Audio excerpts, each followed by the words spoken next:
Denis. Allô? Oui. Allô? Oui, vous pouvez répondre. Oui. Nicolas Sarkozy est avec vous. Oui, bonjour monsieur Nicolas Sarkozy. Voilà, je m'appelle Denis, je vis en France depuis 1967, je suis nationalité tunisienne. J'ai fait 2 fois ma demande de naturalisation française. Je paye mes impôts, je travaille depuis tout le temps. On me l'a refusé 2 fois sans aucune raison. Vous préconisez pour s'intégrer de demander la nationalité française pour être français. Sans aucune raison, on me l'a refusé 2 fois. Alors je voudrais savoir pour quelle raison on la refuse, quoi. Voilà, en gros. Ah, Denis, je suis désolé parce que d'abord, vous êtes d'où en Tunisie? Je suis d'où en Tunisie? De Tunis.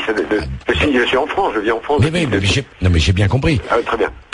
Denis, je serais très heureux que vous puissiez m'envoyer votre dossier pour que j'essaie de comprendre la situation. Mais c'est pas normal. Je vais vous dire quelque chose. Mon père, comme vous le savez, était de nationalité hongroise. Il a gardé sa nationalité hongroise pendant plusieurs décennies. Puis un jour, il a dit qu'il voulait devenir français. Lorsqu'on est depuis aussi longtemps sur le territoire français, lorsqu'on travaille, qu'on n'a pas de problème particulier avec la justice, la naturalisation... Non, Denis, je me permets pas, je vous le dis. La naturalisation est de droit. Il y a aucun doute en la matière. Vous êtes en France depuis 42 ans, vous travaillez, vous payez vos impôts... Vraiment, je suis très étonné de voir qu'on vous les refusé. En tout cas, je vous confirme que vous rentrez exactement dans le cadre de ceux qui peuvent être régularisés. Bien, merci Denis. J'ai une question de Nadia, qui est à Cannes. Nicolas Sarkozy, vous avez lancé dans une lettre aux Franco-Israéliens un appel à se mobiliser le 6 mai en votre faveur au second tour de l'élection présidentielle. N'est-ce pas du communautarisme? Non. D'abord, c'est Franco-Israéliens, c'est aux citoyens français. Oui.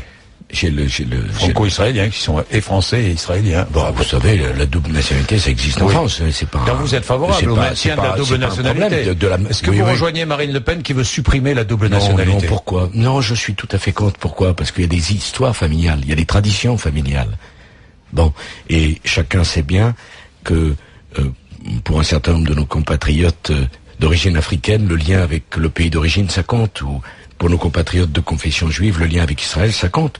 Je n'ai aucunement et aucune tentation pour le communautarisme. C'est la raison pour laquelle, je vous le dis très simplement, je suis opposé au droit de vote des immigrés, qui créerait immédiatement une revendication communautaire. Aux élections locales, même aux élections locales. Mais Monsieur Bourdin, le problème de l'élection locale, ça n'existe pas. Pourquoi? Parce qu'après l'élection présidentielle, quelle est l'élection la plus importante pour les Français? L'élection municipale. Quel est le personnage le plus important pour le président de la République, pour les Français? Le maire. Et les élections locales, comme vous dites, servent à quoi? À désigner des élus qui votent pour qui? Les sénateurs.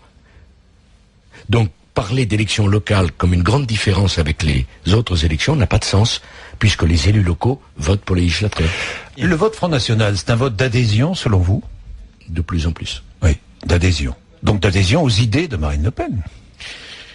Vous savez, moi, je ne fais pas comme Monsieur Hollande qui met une pince à linge sur le nez en disant... Non, parce que j'ai tellement entendu, mais à l'UMP comme au PS, c'est un vote de protestation, c'est un vote... Vous m'avez entendu le dire? J'ai dit que c'était un vote de crise. J'ai dit UMP et PS. D'accord.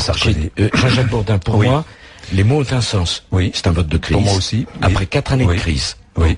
Et je dois bien reconnaître que c'est de plus en plus un vote d'adhésion. Et pas simplement un vote de protestation. Pourquoi un vote d'adhésion? Oh, tout simple, si vous voulez. Qu'est-ce qu'ils nous ont dit, ces électeurs? Ils sont pas d'extrême droite pour la plupart. Et ils n'ont aucun lien avec la petite entreprise familiale, père et fille, qu'est le Front National. Qu'est-ce qu'ils disent? On veut garder notre mode de vie. On veut des frontières. On veut, en France, garder nos territoires, nos valeurs. On comprend bien qu'il y a des efforts à faire. On est tout à fait d'accord pour rester ouvert. Mais il y a des choses qu'on a héritées de nos parents, des valeurs qu'on a héritées de nos parents. On veut pas que ça change. C'est un peu ça, le vote pour le Front National. Il y a beaucoup d'immigrés, d'hommes et de femmes venus d'ailleurs, qui viennent voler, entre guillemets, le travail des Français. Vous le pensez sincèrement? Non, je vous dis ça parce que je l'entends. Mais pourquoi, Nicolas Sarkozy? Parce que vous l'entendez. Vous l'avez jamais entendu. Parmi même vos militants. Non, mais parce que... Je parle pas de vous. Je dis, vous l'avez entendu parmi vos militants UMP, et je l'entends tous les jours sur l'antenne d'RMC. Si on entend des bêtises tous les jours, croyez-moi, on en entend, hein. Mais pas simplement dans ce sens-là, hein. Dieu sait qu'on en entend des bêtises. Mais moi, Monsieur Bourdin, je ne me sens pas de donner une leçon à une personne qui a peur et qui vit dans un quartier où je ne vis pas. À une famille qui a peur et qui met ses enfants dans une école où je ne mets pas les miens. Je n'ai pas de leçon de morale à leur donner. J'ai écouté ce vote. 6,5 millions de Français qui votent. Peut-être que ça mérite qu'on les entende, qu'on les écoute et qu'on les respecte. D'ailleurs, c'est assez amusant. Les journalistes souvent me posent cette question. Mais eux, ça ne les gêne pas d'inviter Marine Le Pen à longueur d'émission. Mais personne ne les a pas respectés, Nicolas Sarkozy, surtout pas ici. Je parle pas des Français, bien sûr, je parle pas. Mais quand M. Hollande dit ils ont tort, ils ont écouté un vent mauvais, il y a quand même un jugement moral sur l'expression d'un vote qui est libre. Alors qu'est-ce qu'on doit faire avec eux? Ne pas leur parler? Pas discuter avec eux? Considérer qu'ils sont sortis de la République? Est-ce que ça vous frappe pas que Mme Le Pen m'attaque moi? Quand Jamel dit, êtes-vous toujours un républicain? On l'a attaqué les deux hier soir. Est-ce que M. Hollande, ça ne le gêne pas de bénéficier indirectement de l'appel au vote révolutionnaire de Mme Le Pen? Est-ce que M. Mitterrand, ça l'a gêné de profiter de M. Jean-Marie Le Pen, qui lui a permis de faire 2 septennats, parce qu'il compliquait la tâche à l'époque de la droite républicaine? Pourquoi 2 poids et 2 mesures? Nicolas Sarkozy, Nora m'a écrit, elle habite Tremblay en France. Vous serait-il possible de faire remarquer aux personnalités que vous recevez, vous et François Hollande, que les immigrés sont des êtres humains? Tous ne sont pas des clandestins, des voleurs ou des assistés. La majorité travaille, paie des impôts, éduque leurs enfants. On parle des immigrés comme des êtres inférieurs, sans cesse critiqués, méprisés, des gens que l'on bafoue à longueur de journée. C'est inadmissible pour un pays comme la France, pays d'accueil, de solidarité. Ce n'est plus liberté, égalité, fraternité, mais mépris, intolérance et inégalité.